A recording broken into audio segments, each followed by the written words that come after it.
사람들은 말합니다. 결혼은 서로 의지하며 살아가는 거라고. 그런데요.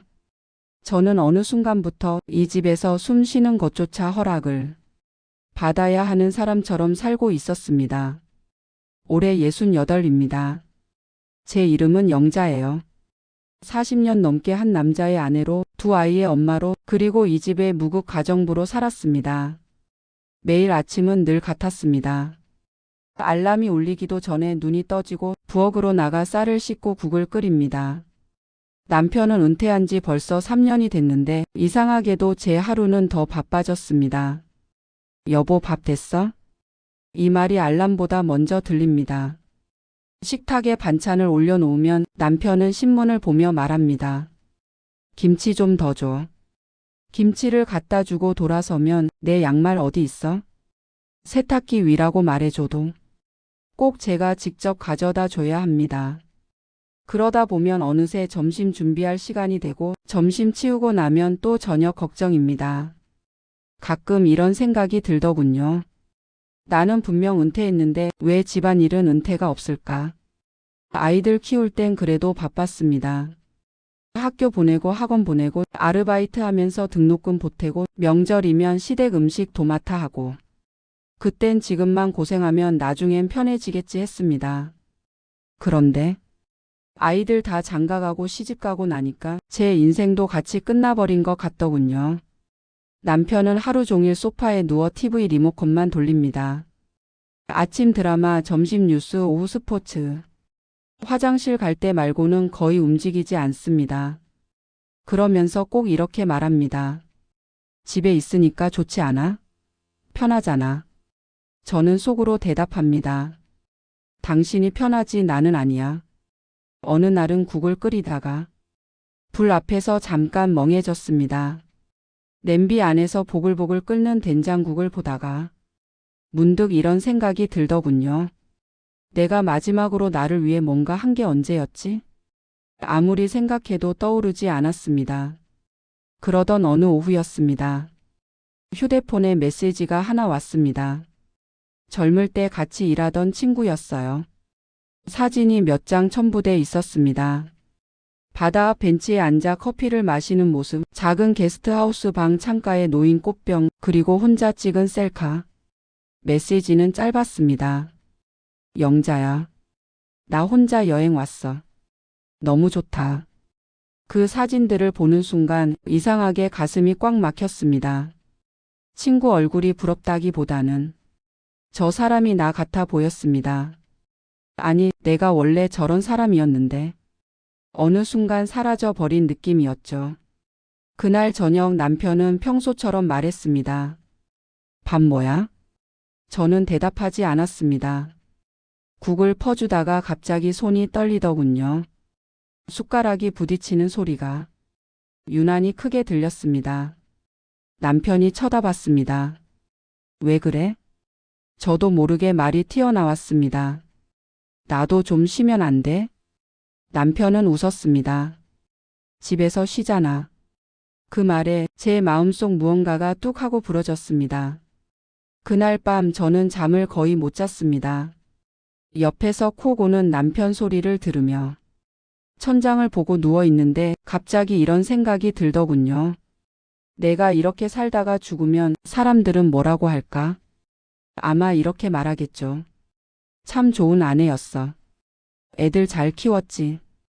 그런데 영자 씨는 어떤 사람이었냐고 묻는다면 대답해 줄 사람이 있을까요? 며칠 뒤 아이들이 모이는 가족 식사 자리가 있었습니다. 며느리는 바쁘다며 안 오고 딸이 손주를 데리고 왔습니다. 저는 김치찌개 끓이고 잡채 무치고 전 부치느라 오전 내내 서 있었습니다. 허리가 욱신거렸지만 아무 말 안 했습니다. 식사 도중 딸이 말했습니다. 엄마, 요즘 왜 이렇게 말이 없어? 저는 젓가락을 내려놓고 아이들을 봤습니다. 그리고 남편도 봤습니다.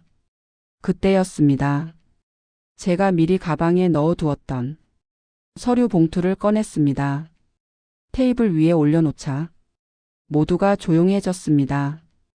저는 숨을 한 번 고르고 말했습니다. 나 이 집에서 나갈 거야.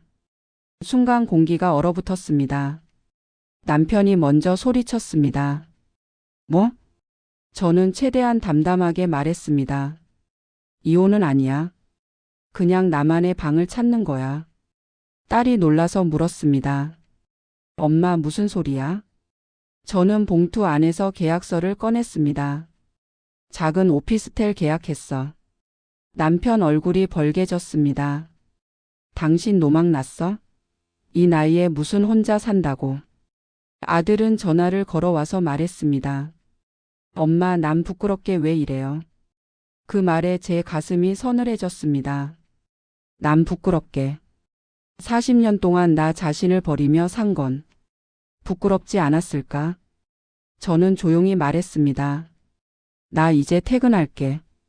그날 저는 집으로 돌아왔지만 이미 마음은 절반쯤 밖으로 나가 있었습니다. 침대에 누워 천장을 보며 생각했습니다. 무섭다. 하지만 이대로 늙어가는 게 더 무서웠습니다. 그때는 몰랐습니다. 이 선택이 우리 가족 모두의 인생을 바꾸게 될 줄은요. 그리고 진짜 싸움은 이제부터 시작이라는 것도요. 그날 밤 가족 모임이 끝난 뒤였습니다. 아이들은 어색하게 웃으며 돌아가고 집 안엔 저와 남편만 남았습니다. 남편은 TV도 안 켜고 소파에 앉아 있더니 갑자기 벌떡 일어나 소리쳤습니다. 당신 진짜 미쳤어? 저는 말없이 설거지를 하고 있었습니다. 68살 먹고 혼자 산다고? 동네 사람들 뭐라 그러겠어. 접시 위로 물이 쏟아지는데 손이 덜덜 떨리더군요. 저는 등을 돌린 채 말했습니다. 남들 눈보다 내 숨 쉬는 게 더 급해. 그날 이후 집안 공기는 완전히 달라졌습니다. 남편은 아침마다 저를 쳐다보며 말했습니다. 아직도 그 생각이야? 저는 대답하지 않았습니다. 이미 제 마음은 돌아서 있었거든요. 며칠 뒤 저는 은행에 가려고 외출 준비를 했습니다. 제가 모아둔 예금과 퇴직금 일부를 찾아 오피스텔 보증금을 치를 생각이었습니다. 그런데 통장이 없었습니다. 분명 서랍에 넣어뒀는데 감쪽같이 사라졌습니다. 남편에게 물었습니다. 통장 어디 뒀어? 남편은 눈도 안 마주치고 말했습니다. 내가 갖고 있어. 그 말에 심장이 쿵 내려앉았습니다. 왜? 제가 묻자 남편은 코웃음을 쳤습니다. 가정주부가 무슨 돈이 있어? 그거 다 내 돈이지. 순간 귀에서 웅 하는 소리가 났습니다. 저는 한참을 서 있다가 천천히 말했습니다. 그 돈 내가 40년 동안 파출부 안 쓰고 외식 안 하고 명절마다 내 친정 안 가고 모은 돈이야. 남편이 소리쳤습니다. 그래도 집 돈이잖아. 그거 나중에 아들 집 살 때 보태주기로 했잖아. 그걸 오피스텔 보증금으로 날려? 그 순간 저 안에서 뭔가가 폭발했습니다. 내 노동의 대가야. 제 목소리가 저도 모르게 커졌습니다. 왜 자식 앞길에만 써야 해? 나도 내 인생 보증금 좀 내겠다는데. 그게 그렇게 아까워? 남편은 입을 다물지 못했습니다. 그날 밤 저는 딸에게 전화를 했습니다. 그래도 딸은 제 편일 거라 생각했습니다. 하지만 딸의 첫 마디는 이거였습니다. 엄마 진짜 나가려고? 응. 잠시 침묵이 흐르더니 딸이 말했습니다. 그럼 우리 애는 누가 봐줘? 저는 핸드폰을 쥔 손에 힘이 빠졌습니다. 엄마 알잖아. 나 복직한 지 얼마 안 된 거. 딸은 숨도 안 쉬고 말을 이어갔습니다. 엄마가 옆에 있어줘야 내가 일을 하지. 오피스텔 갈 돈으로. 차라리 우리 집 근처로 이사와.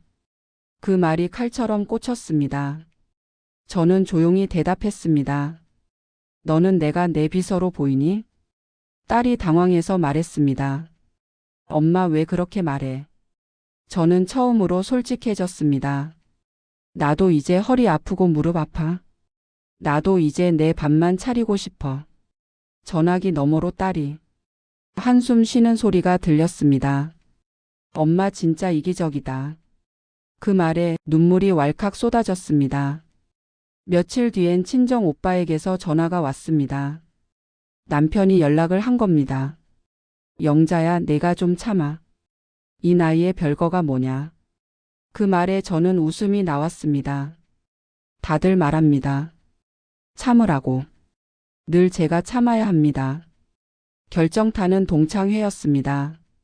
남편이 다녀온 날 밤 술 냄새를 풍기며 들어와 고함을 질렀습니다. 사람들이 묻더라. 요즘 재수 씨 안 보인다고. 그리고는 식탁 위 물컵을 쾅 치며 말했습니다. 동네 창피해서 고개를 못 들겠다. 그 순간 저는 남편을 똑바로 바라봤습니다. 그리고 말했습니다. 남들 눈이 무서워서 내 인생을 죽여? 남편이 멈칫했습니다. 저는 이어서 말했습니다. 당신 체면 세워주려고. 내가 죽을 때까지 이 집 귀신 노릇해야 해? 숨을 고르고 다시 말했습니다. 난 이제 남의 눈 말고 내 눈치 보며 살 거야. 그날 밤 저는 방에 들어와 장롱을 열었습니다. 그리고 아주 오래된 캐리어 하나를 꺼냈습니다. 큰 이삿짐은 필요 없었습니다. 옷 몇 벌, 약 봉지, 그리고 평생 아끼던 작은 화분 하나. 짐을 싸면서 손이 계속 떨렸습니다. 무섭기도 했습니다. 하지만 이상하게도 가슴 한쪽이 시원했습니다. 거울을 보니 머리가 많이 휘어졌더군요. 그 얼굴을 한참 바라보다가 혼잣말을 했습니다. 영자야, 이제 진짜 너 차례다. 그때는 몰랐습니다. 집을 나서는 순간 제가 얼마나 울게 될지, 그리고 혼자 맞는 첫날 밤이 얼마나 조용할지. 집을 나서던 날 아침 현관문 앞에서 한참을 서 있었습니다. 신발장 위에 놓인 가족 사진이 눈에 들어왔습니다. 젊었던 남편, 어릴 적 아이들, 그리고 웃고 있는 제 모습. 그 사진 속 저는 참 환하게 웃고 있더군요. 그런데 이상하게도 지금의 저는 그 얼굴이 낯설었습니다. 캐리어 하나, 그리고 작은 화분 하나. 그게 제 전 재산이었습니다. 문을 닫기 전 집 안을 한 번 더 둘러봤습니다. 40년을 살았던 공간. 이곳에서 웃고 울고 참고 견디며 살았습니다. 문고리를 잡은 손이 떨렸습니다. 하지만 결국 문을 닫았습니다. 딸까. 그 소리가 유난히 크게 들렸습니다. 오피스텔은 생각보다 작았습니다. 침대 하나, 작은 식탁, 그리고 햇살이 들어오는 창문. 가구라고는 전부였지만 이상하게 답답하지 않았습니다. 짐을 풀고 화분을 창가에 올려두었습니다. 그 순간 눈물이 조용히 흘렀습니다. 슬퍼서가 아니라 드디어 숨을 쉬는 느낌이 들어서였습니다. 그날 저녁 저는 처음으로 혼자 밥을 먹었습니다. 남편 식성 맞출 필요도 없고 아이들 반찬 걱정도 없는 식사. 마트에서 산 샐러드와 작은 빵 하나. 예전 같았으면 이게 밥이냐고 했겠죠. 그런데 그날은 그 어떤 진수성찬보다 맛있었습니다. 밤이 되자 갑자기 무서움이 밀려왔습니다. 낯선 천장, 낯선 소리. 평생 누군가 옆에 있던 사람이 처음으로 혼자 잠드는 밤이었습니다. 불을 끄고 누웠는데 눈이 쉽게 감기지 않더군요. 창밖에서 지나가는 차 소리, 엘리베이터 올라가는 소리. 그 모든 게 크게 들렸습니다. 그래도 이상하게도 마음은 평온했습니다. 아무도 부르지 않는 밤. 영자야라고 찾는 사람도 없고 밥 줘라는 소리도 없는 밤. 그렇게 조용한 밤이 제 인생엔 처음이었습니다. 다음 날 아침 알람이 울리기 전에 눈이 떠졌습니다. 습관이 무섭더군요. 하지만 곧 깨달았습니다. 오늘은 누구 밥도 안 차려도 된다는 걸. 저는 천천히 일어나 커튼을 열었습니다. 햇살이 방 안가득 들어왔습니다. 그 빛이 너무 따뜻해서 한참을 서서 바라봤습니다. 그날부터 제 하루는 달라졌습니다. 아침엔 요가를 시작했습니다. 허리가 굳어 제대로 숙이지도 못했지만 강사 말대로 천천히 따라 했습니다. 꽃꽂이 수업도 등록했습니다. 처음 꽃을 만지는데 손끝이 괜히 떨리더군요. 평생 남 챙기느라 바쁘셨죠? 강사가 웃으며 말했을 때 저는 아무 대답도 못했습니다. 목이 메어서요. 한편 집에 남은 남편은 완전히 무너지고 있었습니다. 처음 며칠은 라면으로 버텼답니다. 라면 물 조절을 못해서 국물이 넘쳐 가스레인지가 엉망이 됐다고 하더군요. 양말 짝도 못 맞춰 서로 다른 양말 신고 나갔다가 엘리베이터에서 이웃을 만나 괜히 더 화가 났다는 얘기도 들었습니다. 남편은 딸에게 전화를 했고 딸은 저에게 전화를 했습니다. 엄마 아빠가 밥도 제대로 못 먹어. 저는 잠시 침묵하다 말했습니다. 나도 40년 동안 그랬어. 딸은 아무 말도 못했습니다. 며칠 뒤 남편에게서 문자가 왔습니다. 밥은 먹고 다니냐? 짧은 문장이었지만 그 안에 처음으로 걱정이 느껴졌습니다. 저는 답장했습니다. 잘 먹고 잘 자. 그게 전부였습니다. 일주일쯤 지났을까요? 남편이 처음으로 세탁기를 돌렸답니다. 사용법을 몰라 세제를 2배나 넣어 거품이 욕실까지 흘러넘쳤다더군요. 그제야 남편은 알았겠죠. 제가 매일 아무 말 없이 하던 일들이 얼마나 많은 손길이 필요한지. 어느 날 오후 꽃꽂이 수업을 마치고 집에 돌아오는데 전화가 울렸습니다. 남편이었습니다. 잠시 망설이다 받았습니다. 왜? 제 목소리는 담담했지만 심장은 빨리 뛰고 있었습니다. 남편은 한참 말이 없더니 작게 말했습니다. 오늘 국 태웠다. 그 말이 왜 그렇게 슬프게 들리던지요.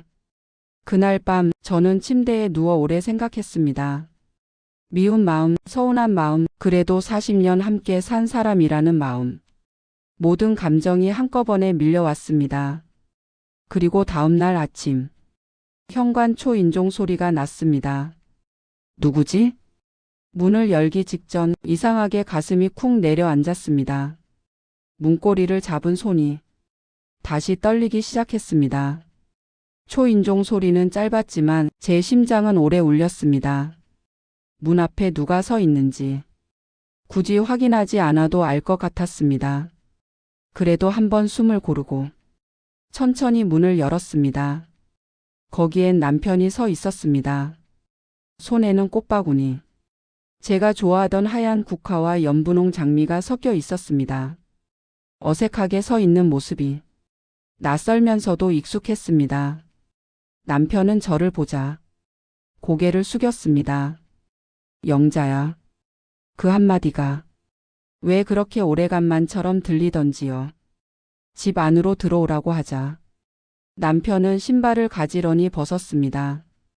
예전 같았으면 대충 벗어두고 들어왔을 사람인데 괜히 그 모습이 눈에 들어왔습니다. 남편은 식탁에 꽃바구니를 내려놓고 한참을 서 있더니 말했습니다. 고맙다. 저는 아무 말도 하지 않았습니다. 남편이 이어서 말했습니다. 40년 동안 당신이 다 해준 거였더라. 그제야 제 눈가가 뜨거워졌습니다. 남편은 천천히 말을 이어갔습니다. 나 세탁기 돌리는 법도 몰랐어.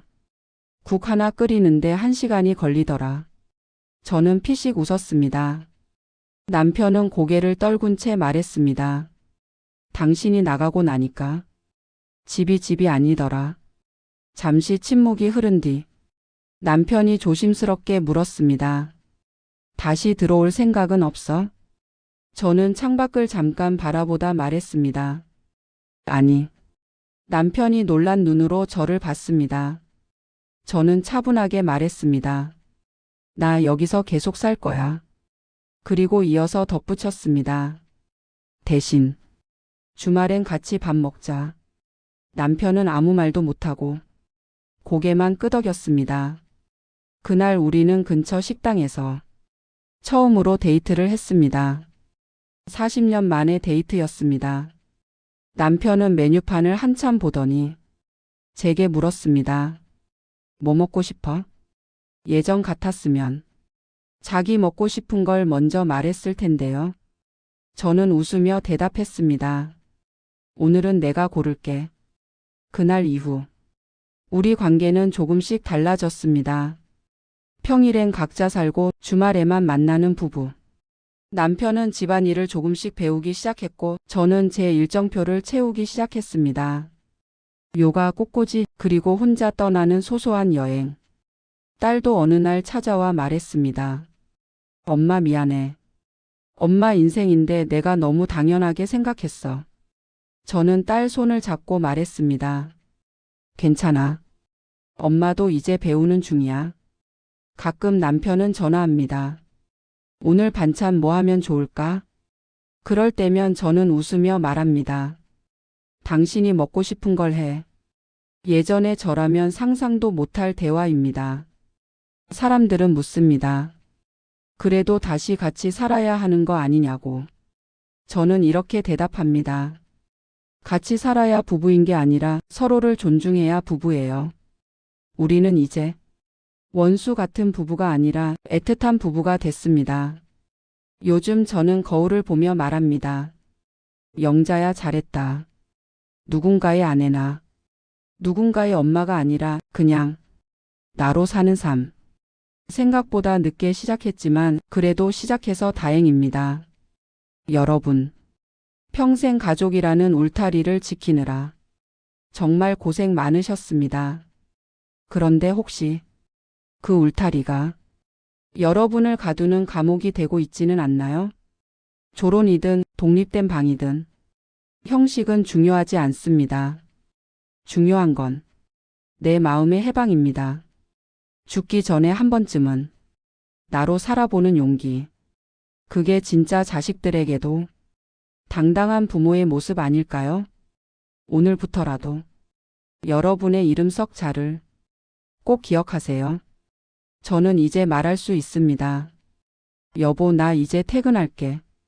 그리고 퇴근 후의 인생이 이렇게 좋을 줄은 정말 몰랐습니다.